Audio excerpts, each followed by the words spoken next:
Hello guys, this is the lecture on how to analyze the continuous beam using three-moment equation. Example number 2 tayo. Using the three-moment equation, determine the moments over the supports. EI is constant. Solution. So since we have fixed support at point A, we can introduce an imaginary span. Consider LO and L1. So for our general form, we have MO times LO plus 2 times MA times LO plus L1 plus MB times L1 plus 6AO times AO over LO plus 6A1 times B1 over L1 is equal to 6EI times HO over LO plus HB over L1. So, where MO is equal to 0. Then, yung LO is equal to 0. Then, the term 6AO and times AO over LO is equal to 0. Then, the heights HO and HB are equal to 0. Okay?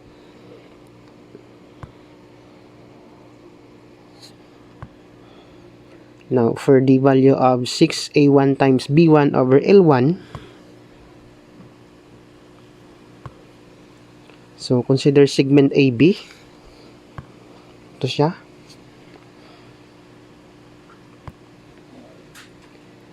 So, using integration, we have segment AB, introducing a vertical strip, yung green color, and a single force P with dx.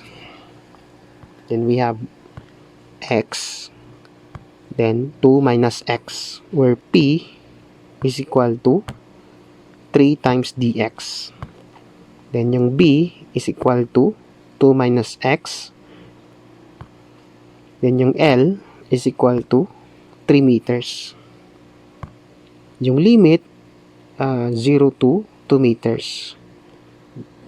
So, take note, yung limit based on the distributed load. So, 2 meters, no? Then, for 6A1 times B1 over L1 is equal to the integral of P times B times L1 squared minus B squared over L1. So, yung limit, 0 to 2. Or equals to, so yung P, we have 3 times dx times B, 2 minus x. Then 3 squared minus 2 minus x quantity squared all over 3. So yung limit, 0 to 2. Value of 6A1 times B1 over L1 is equal to 14. Okay? Our equation using LO1, L1, we have 2 times MA times L1 plus MB times L1 plus 6A1 times B1 over L1 is equal to 0. So we have 2 times MA times 3 plus MB times 3 plus 14 is equal to 0. To simplify, so we have 6 times MA plus 3 times MB plus 14 is equal to 0. So this is equation number 1.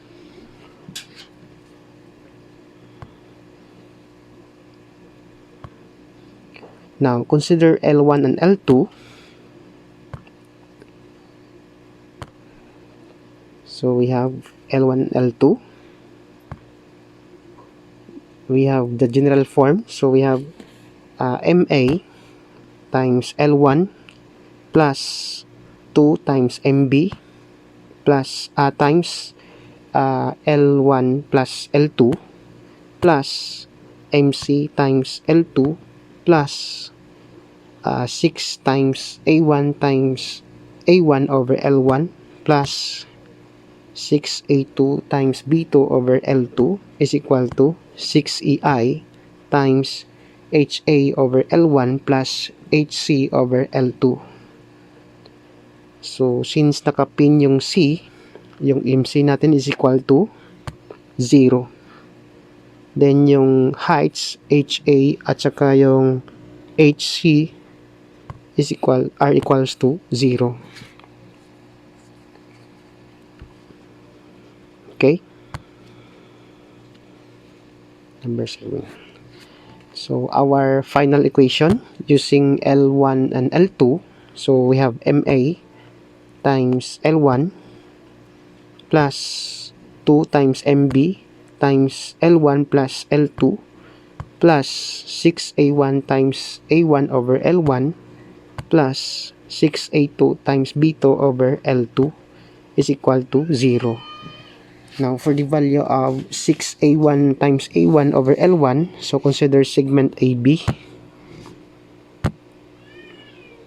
So, we have segment AB.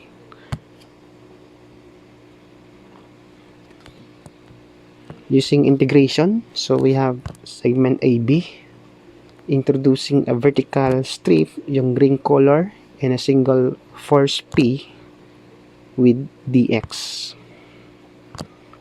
We have x, then 2 minus x, where P is equal to 3 times dx. Yung A is equal to x plus 1. Yung L is equal to 3 meters. Then yung limit, 0 to 2 meters. 6A1 times A1 over L1 is equal to integral of P times A times L1 squared minus A squared over L1. Yung limit natin is equal to 0 to 2. Or is equal to the integral of 3 times dx times x plus 1 times 3 squared minus x plus 1 squared all over 3. So, limit 0 to 2. Value of 6A1 times A1 over L1 is equal to 16. Okay?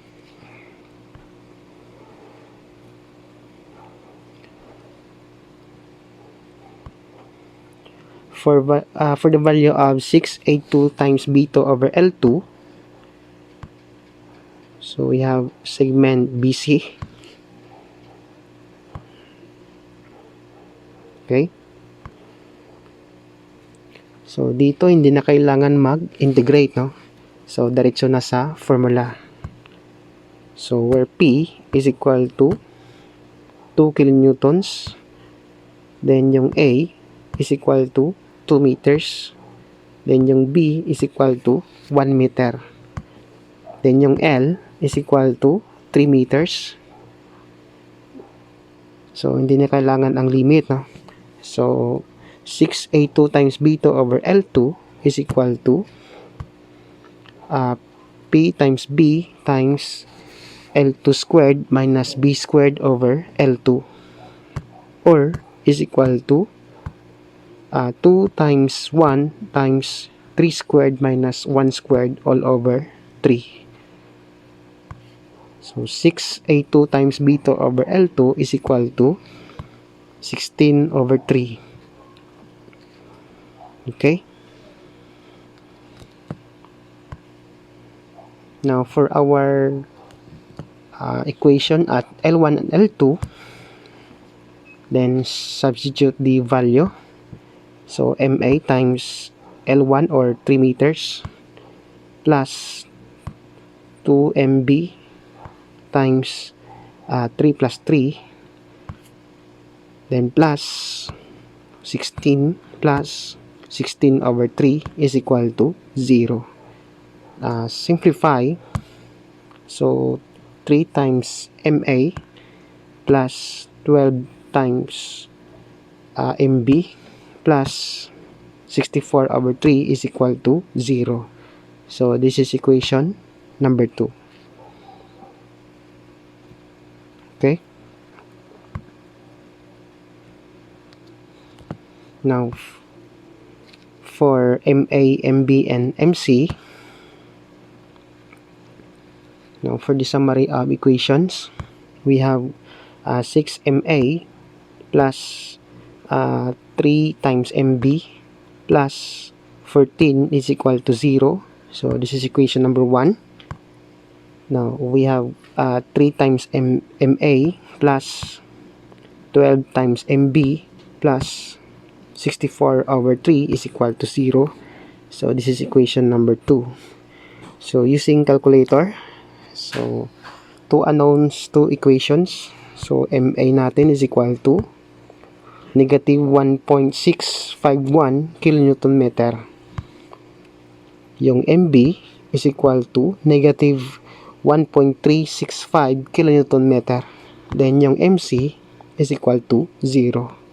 So this is the final answers, no? Okay?